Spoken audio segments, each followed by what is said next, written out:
Após a derrota na estreia do Campeonato Paulista, a Ponte Preta se reapresentou, já de olho no confronto de amanhã. A Macaca encara o Velo Clube. É o retorno da Ponte ao majestoso após o título da Série C. Mas neste ano, a situação extra-campo está influenciando diretamente o desempenho dentro das quatro linhas, já que os novos reforços não foram registrados e não podem entrar em campo. São eles o goleiro Thiago Coelho, o lateral Lucas Justen, os zagueiros David Braz e Lucas Cunha, os volantes Pedro Martins e Tarek, além do meia Cristiano e dos atacantes Helbert e Vitor Pernambucano.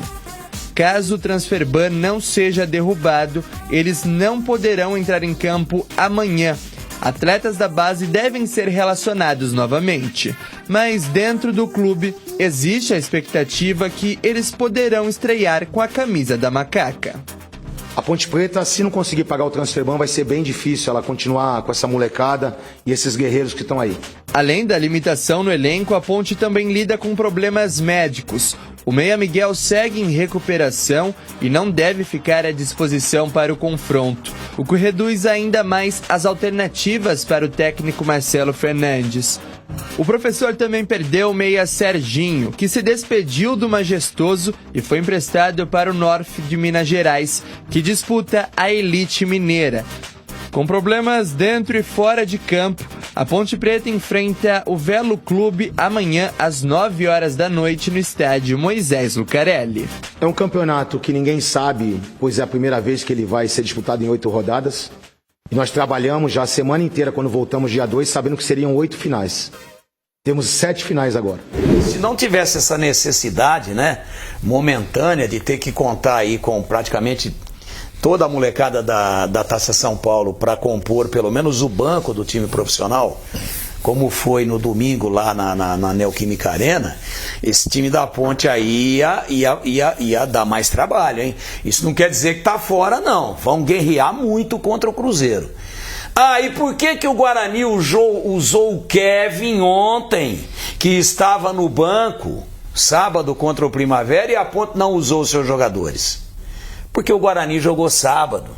E o regulamento da Taça São Paulo exige um mínimo 48 horas. De 48 horas. E não foi possível para a Ponte.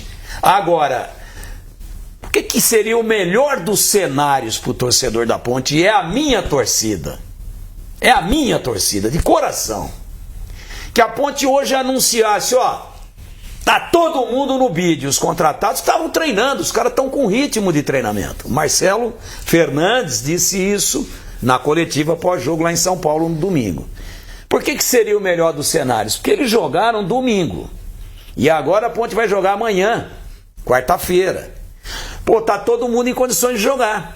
Tô falando daqueles que vieram pro profissional. Então inscrevemos os caras, deu certo. Conseguiu lá a parte burocrática. Estão inscritos. Graças a Deus. Aí o time profissional ganha um monte de opções. E o time de juniores, o sub-20, ganha o time titular de volta. Dá tempo de ir pra Franca, né? Dá tempo. Nem que mandar esses moleques de bicicleta lá. Eles vão voando. Porque estão querendo jogar. Aliás, ontem... Esse seria o melhor dos cenários. Ontem o Pedro Piscinato ficou verificando lá o transfer-ban, né, a página da FIFA. E a Ponte continuava lá. Ponte, e também tinha lá vários times, entre eles o Botafogo, lá do John Textor. Eu não tive tempo de dar uma observada hoje de manhã. E aí, Breno Beretta, você checou hoje o transfer-ban da Ponte? Continua válido ainda na página da FIFA?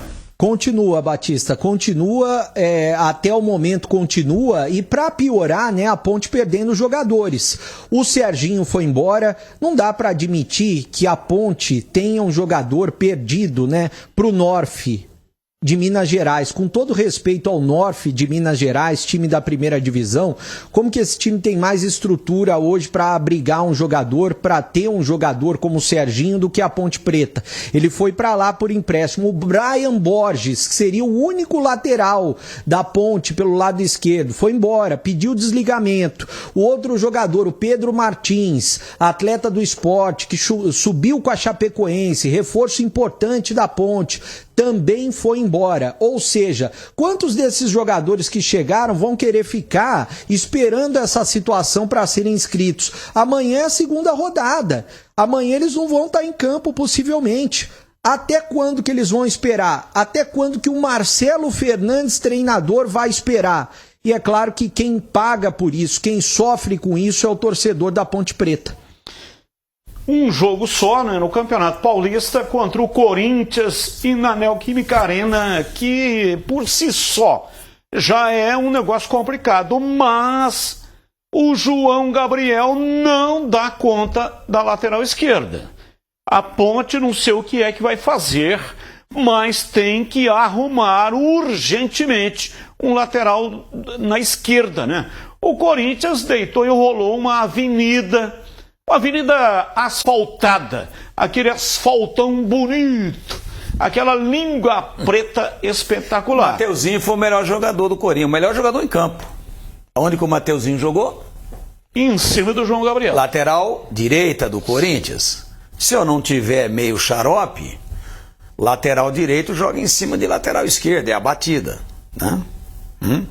E aí a cobertura, mas é complicado, cara. É complicado esse negócio. A tal da recomposição, né? Eu gostaria muito, olha, sinceramente, eu sei que o programa é muito visto, pessoal, a audiência é gigantesca, mas o pessoal do meio também, quando não tem, porque está todo mundo correndo atrás, quando não tem a possibilidade de ver o programa, grava, ou deixa alguém vendo o programa e depois pergunta como é que foi, o que foi falado lá. Normal isso, a gente está acostumado. Então quero dizer aqui, ó, mas eu torço demais para que esse problema seja resolvido hoje. Porque senão eu já começo a temer. Não é pessimismo não, é choque de realidade. Quando eu falo problema, é o problema de utilizar os jogadores. Tem boas contratações aí, né? O Brian que foi embora, como é que chama o lateral aí que foi embora do Paysandu? Brian Borges. Brian Borges. A gente andou dando uma olhada nesse jogador ao longo do campeonato e depois eu vi mais alguns vídeos. Tá bom jogador. E olha que perda por causa desse problema aí. O jogador tá aí, treinou, pô. Que perda, porque ele joga nas duas, né? Numa eventualidade, ó, não tem o lateral esquerdo, ele já ia resolver o problema. Então eu torço muito para que resolva hoje, para a Ponte entrar com um pouco mais de sustância amanhã contra o Velo Clube Rio Clarense, dentro do Moisés Lucarelli, ganhar esse jogo. E o Velo, o pessoal de Rio Claro que está nos vendo aí, um grande abraço a todos, vem para ganhar o jogo. Fez um jogo consistente contra o Botafogo de Ribeirão, sufocou o Botafogo com um orçamento do Velo muito menor. Então o jogo é muito duro. E eu torço para a Ponte resolver isso, porque é difícil trabalhar desse jeito. É difícil para o dirigente, é difícil para o treinador, é difícil para o jogador que veio para Campinas contratado e ficou treinando. E agora não pode jogar, quer dizer, ele está falando, pô, peraí, eu tenho que mostrar o meu trabalho em algum lugar. E aí os caras começam a ir embora. Então eu torço muito para que isso seja resolvido hoje, do fundo do coração. Porque senão eu começo já a temer pela sorte de permanência da Ponte no Paulistão para o ano que vem. Eu sempre também torço para o lado positivo, eu espero que consiga, mas eu não tenho mais esperança. O que acontecer vai acontecer. A minha análise é que a situação é muito difícil e eu só tenho um comentário para falar da situação geral. Eu não acho que o Marcelo Fernandes seja o maior treinador de todos os tempos da Ponte. Não percam o Marcelo Fernandes, porque paciência, Batista, tem limite. Eu separei tem uma imagem que eu pedi para separar, Batista, do site da FIFA, né? Tô aqui na frente do site da FIFA que você tinha pedido, tá aí, ó. Continua o nome da Ponte Preta no Transferban.